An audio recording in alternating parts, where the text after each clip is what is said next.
Hey guys, Matt here. How's it going? Sitting on a balcony here in China, thinking about life. I just finished talking with my friend Matt. Actually, I'm talking with him right now. Matt is a backpacker extraordinaire, been around the world a few times over. He uses a backpack. I use a trike. He's a bit of a philosopher. He's always trying to broaden his horizons. And man, oh man, we have some amazing conversations. I always walk away from conversations with my buddy Matt with a added perspective, a leveling. He adds insight to my thoughts, and that's great. We should always challenge ourselves to broaden our horizons. We were discussing though that this craziness that's happening in the world right now.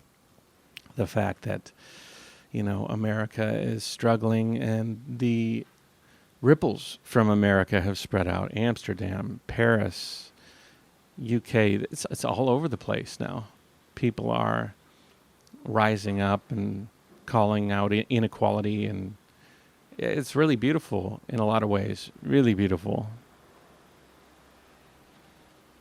Solutions, I don't know, seem to be coming out. I think more pressure needs to be applied before real solutions come. I think that in the face of this sort of protest, the first thing the powers try to do is put Band-Aids on things. If Band-Aid's going to fix it, then we don't have to make any long-term corrections.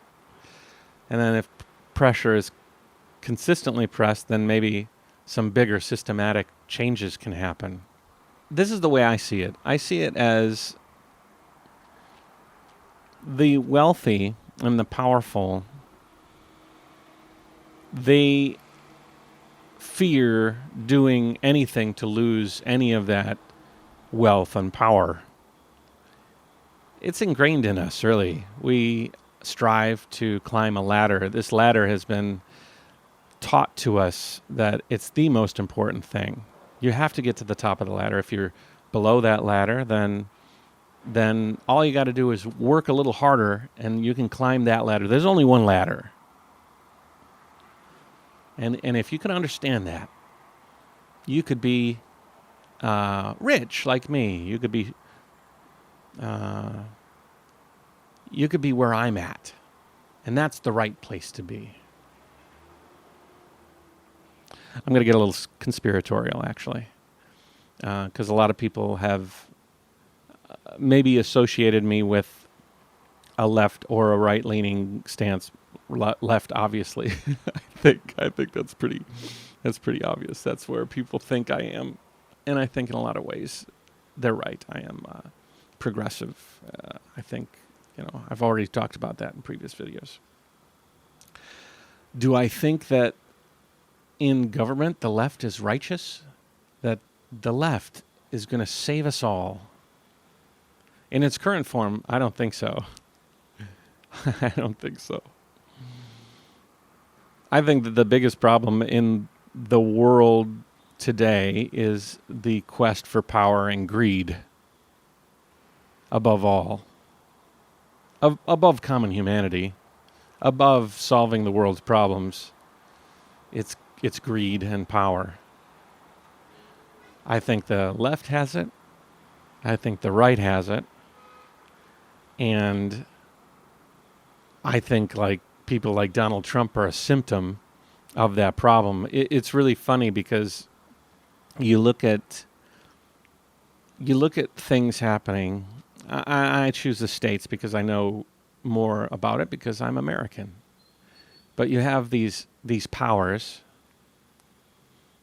that haven't stopped someone like Donald Trump from transferring wealth to the more powerful, deregulating to a huge extent, throwing environmental policy to the wind, misinforming people about any manner of things in order to get his way, whether it's, windmills, the sound from windmills causing cancer, or there's a miracle drug that can solve this entire virus issue. Don't trust science. It's not really that important. Whatever's the headline, let's follow that. And it seemed like there's just not enough pushback from the other side. And it's like, why is that? Why is the righteousness of the left not countering the dastardly deeds of the right? It's money and power. It's corrupted everything. There's this ideology that I think is going through the whole political landscape, and that's part of why everybody is so fucking pissed off these days, because they can see it, and the light's shining on it. So, combined with this racial inequality and bigotry, it's just like a powder keg. People's lost their jobs, they lost their money, they're not invested in the stock market like the wealthy, and so they're not benefiting from all these things that the top are benefiting from. And so they're like, what the fuck, man? Are we left behind? Why is this happening? We're supposed to be a civilized society. We have so much potential. But it feels like we're constantly being dragged through the mud. And then some people are tragically murdered again. And everybody's like, damn. When things are going well in any society, you tend not to look at the darker aspects of it. If you can keep us relatively satisfied, we won't balk and bite. But most of the world isn't relatively satisfied right now, so there's some balking and some biting. I'm going to talk a little conspiratorial. This is my conspiratorial talk. Because I've been getting some conspiratorial. I got some people on my comment section. It's interesting because when I started my YouTube channel, I started it really, really apolitical. Very, very ambiguous traveling stories and the wonder of the world. And so I attracted people from all facets of the spectrum of politics. And a lot of them are, I don't know, they probably wouldn't necessarily jive with my core today and that I'm sharing. It's been my core for a long time. I just haven't shared it. And so now they're like, geez, Matt, who is this guy? And I made a video a while back and about the riots. It's just a couple of back. And the person was like, Matt, you don't understand. The death of George Floyd was Antifa.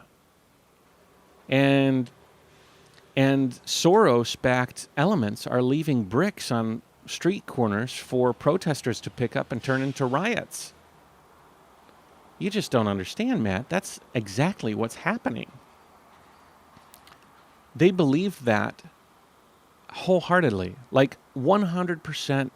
That was their bubble was telling them that's what happened, and so that's it. I went on Google. I was like, that doesn't sound quite right. So I went on Google and just searched for a little bit, and I debunked most of those bricks stories. They were captured on Google Maps a month before for a public works project, or there was some construction in the area and they were left, or police actually picked them up and moved them out of the way, or there were a barrier in front of a synagogue, I think. They were a barrier, but the pictures were being taken and sent out to those that would believe that sort of thing. And people believed that sort of thing. So I was just like, holy moly, guys, take a step back from the conspiratorial thinking. It's kind of like this virus thing. The original theory is that it came from the lab. There's a lot of other theories out there. Some of them make a lot of sense. Some of them have conspiratorial holes that are very, very deep if you want to dive in. What use does it make to go down those paths until an investigation, until there's more facts to back it up. But people don't like that, some people. People like to be right. Conspiracies are fun because, they kind of put you in a small group. The only people that know the true truth, and I'm in that group. It's kind of exciting. Most of the time it's harmless, but sometimes it gets harmful, and I think it's getting towards that end right now, and I think we just need to take a step back and relax and understand that the true conspiracy, it's right in front of us. It's huge, and it's affecting everything. It's affecting the reason why we don't move forward as a society. It's the reason why some people are left behind. It's the reason why we are constantly feeling repressed. And it is a true conspiracy. You could see it in everything. It's money and power dictating everything. And it does sound conspiratorial when I say it, but it is true. Why does a government push through a tax policy that none of the Americans really want? If you're outside of America, there have been a few of these in the last few years. Policies that are pressed through with barely a whimper from either side that benefit a very, very slim portion of that country's society. But it comes through without any backlash, without barely a whimper. Meanwhile, people have to pay for crazy amounts for education and healthcare and all these kind of things that would benefit people. Expanding Medicare is something that's very, very popular. Why hasn't it happened?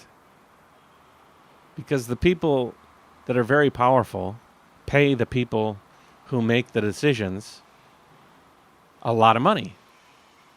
Put yourself in their shoes. In some cases, if somebody walked up to you and gave you $100,000, that person that gave you the $100,000 has $10 million in the bank. $100,000 isn't going to make any stitch of difference to them.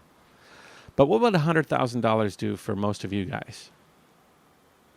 Put your kids through school, buy you a new car, fix the house, pay off the mortgage. Think about that. Think about what $100,000 would do for most Americans. What would you do for that $100,000?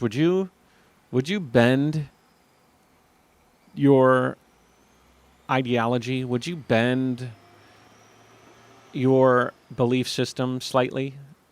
Would you tweak? Would you close one eye? Would you see no evil, hear no evil, speak no evil for a little bit? Of course you would.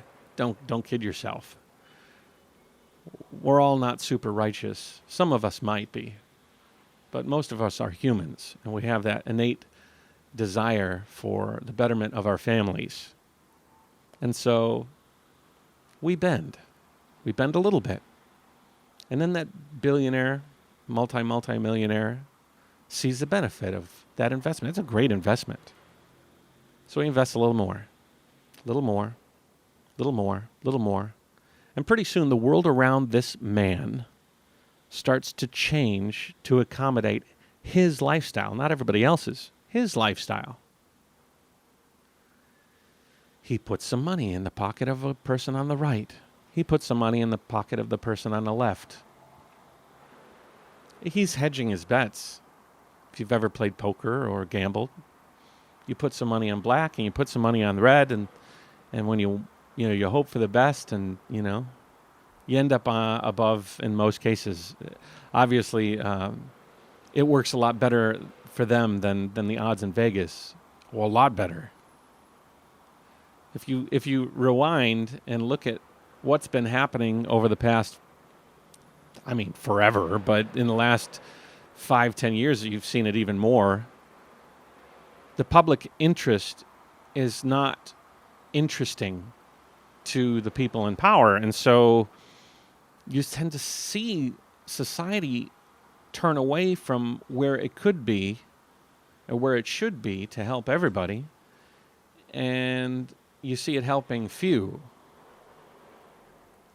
I mean, I think Trump has been a complete and utter disaster from the very beginning. You can watch my videos before he even got picked as president. You could see that I didn't have a lot of hope. I called him a bull in a china shop. He is doing exactly what he does. And the left and the right, beyond their faux tears, beyond their bullshit, they're happy. Look at their actions. Have they stopped him? Have they influenced him? Do they sit around in those stupid meetings when he's making a fool of himself and therefore the country and stop him and say, Mr. President, you need to shut your damn mouth? Or when he says something idiotic, do you see anybody stand up and say, sir, you're talking nonsense. You're ruining the image of America. No. No, they never do that. Do you think they do that because they think he's smart? I don't think so. They're doing that because if you cut out all the bullshit, they're being paid by people and supported by people who like the ends. And so that justifies the means. The ends are huge tax cuts. The ends are deregulation so they can put through that project a little bit easier. That might screw up the environment. I don't care. I live in Hamptons or I live in some rich city. I'm walled in from the world. I'm walled in from everybody else that's going to get screwed by that. Oil is the oldest and richest monopoly in the world. It's been around. You think they're going to go down without a fight? Hell no. They're going to pour huge amounts of money in so that America doesn't move forward into the future as aggressively as it could. If we move forward, it is in spite of, not because of, the government. People like Elon Musk investing his remaining $300 million from PayPal in order to push Tesla through against all odds is because he's the guy that's going to get it done, not because America is making that happen. Elon Musk is not a perfect being. I'm just using that as an example. But when Donald Trump does something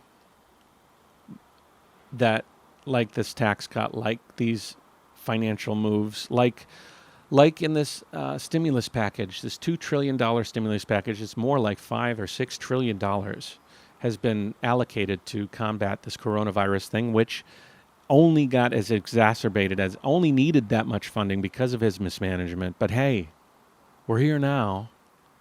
Let's pour all of our wealth into it, and let's take away oversight.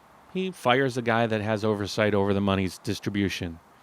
He has a guy that's a Hollywood producer, executive producer, Steve Mnuchin, he's got the ability to direct that money. And he's like, I don't want anybody telling me what to do, so you know what?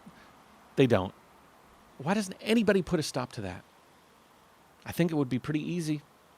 It would take some spirited speeches to get the populace together, rally people in their time of need, say, do you want money that's we've put into the system spent frivolously, or do you want us to move it? Oh, but we're going to give you $1,200 once. We're going to give you $1,200. Is that okay? And the populace unwittingly sort of goes along with it because they don't, they're working. You guys are working. You guys are trying to provide for your families in the middle of a crisis. And these people are reaching in your back pocket, taking your money out, and distributing it to people. Who are they distributing it to? They're distributing it to the people who pay them to help them. We pay the government in taxes to help us, but we pay them infinitesimally small amounts of money compared to what the big people give them, the big companies. So who are you going to help? You going to help Joe on the street corner? Or are you going to help John in the boardroom? And so we've got this huge teeter-totter, this huge off-balance scale.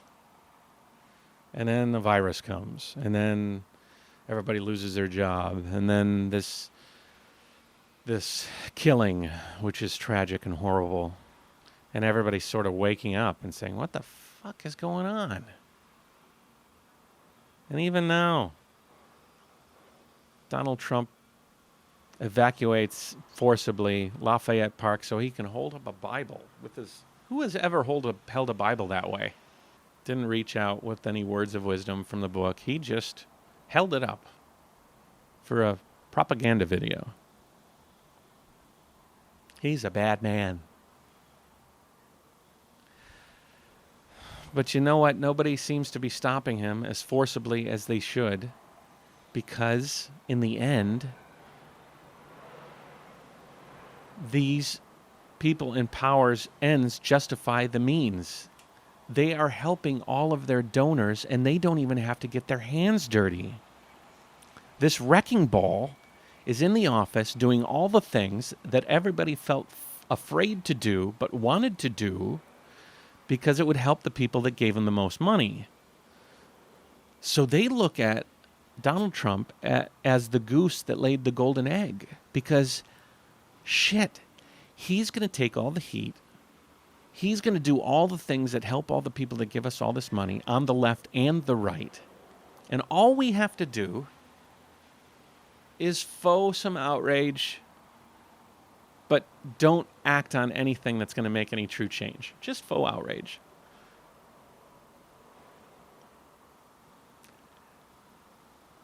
Now, are all politicians bad? No. But by allowing people to donate to these politicians in infinite ways, allowing super PACs and all these different things, allowing an extremely long election period that allows people to pour money into platforms that end up benefiting somebody, it just skews the scale. And people are forced into corruption. They're forced into it in a lot of ways. It is their fault. I'm not saying they're blameless. But it's also the fault of all of us, because we let it get to that point. We were satisfied and happy. Americans' lifestyles were pretty casual for a long period of time, and it's only when the pot stirs up that we realize, holy shit, this has been going on this whole time. Donald Trump is not the disease. He is the symptom of the disease. A very nasty symptom, but a symptom nonetheless. He is there because we voted him in. He is also there because a lot of us still support him because we don't realize that we're being smokescreened. And it's happening on the left and the right, and we are in the middle getting screwed. So my friend Matt, he shared something with me today, a video that was very, very poignant. I really like this video. I'm going to share it with you. And it just goes to show how we've been taught that all you need if you're under a certain threshold that we've decided of poverty, socioeconomic level, all you need is to pull yourself up by the bootstraps. Come on now. I did it. You can do it. I live a very nice suburban life in America. Why can't you? You're in the ghetto. Just get out of the ghetto. Just got to change what's up here. Just got to change what's up here and you can come. Come with us. Where it's perfect and nice. Where it's all right with the world. Now, there's a whole other argument to where you think you are as the most perfect place. I don't know. I've seen some people in some third world countries that are much happier than many white-collar people I've met in the United States. So I don't necessarily believe that where everybody is where everybody else should be. There's a big feeling there. I'm here, you're there, you should come to where I am, and then it's going to be good. But sometimes people have different sets of cards. You're playing poker. I have a hand, you have a hand. You might have a losing hand. It doesn't have anything to do with how you play the game. The hand you were dealt was a losing hand, and you have to make something out of that hand. It's much harder for you to play a losing hand than a flush, a straight flush or something. You know what I mean? It's an easy analogy.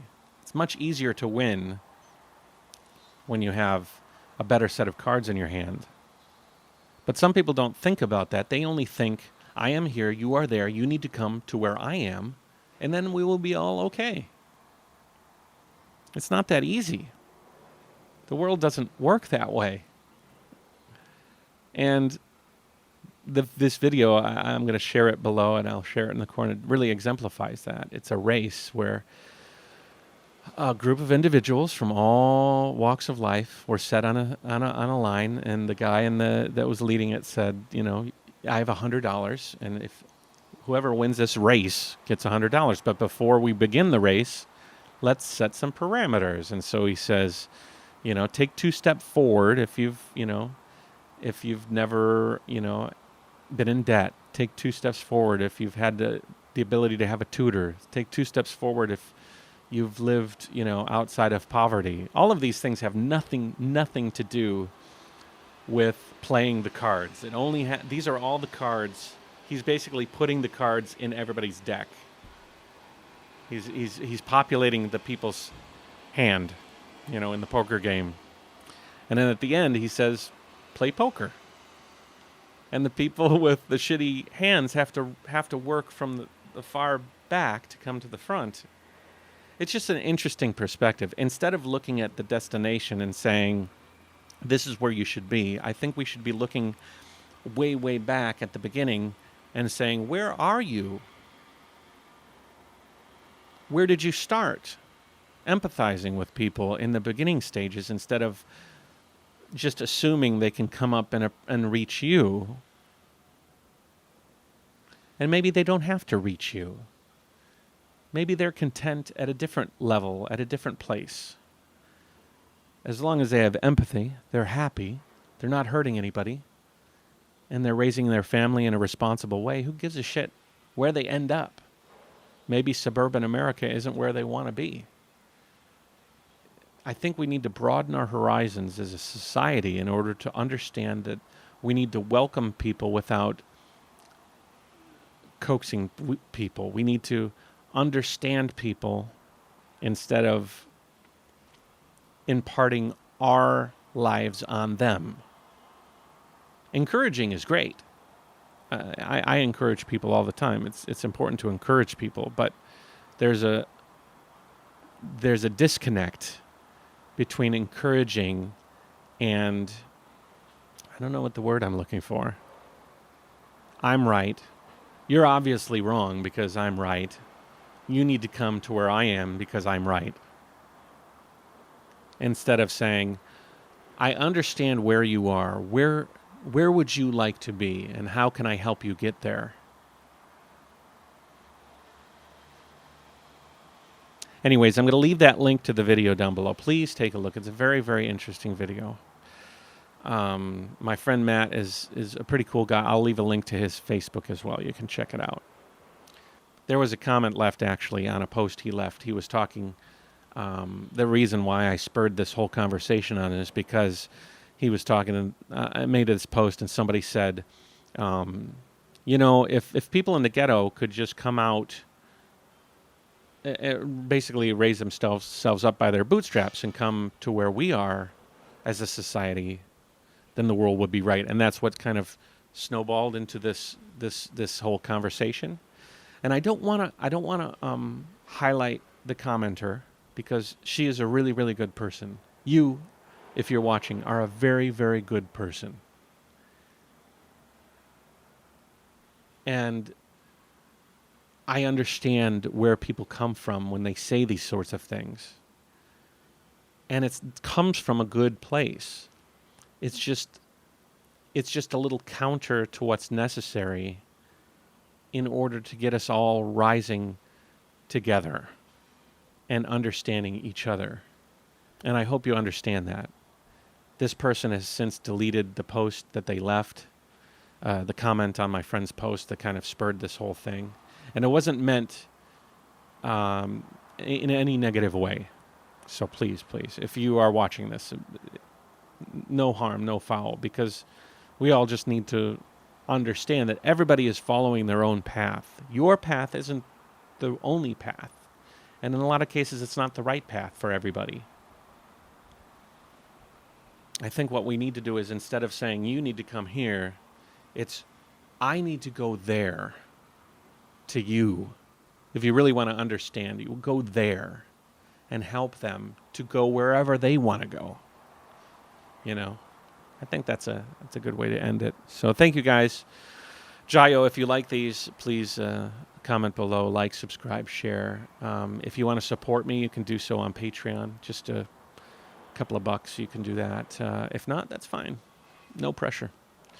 But I do leave some audio podcasts on my Patreon that you can listen to.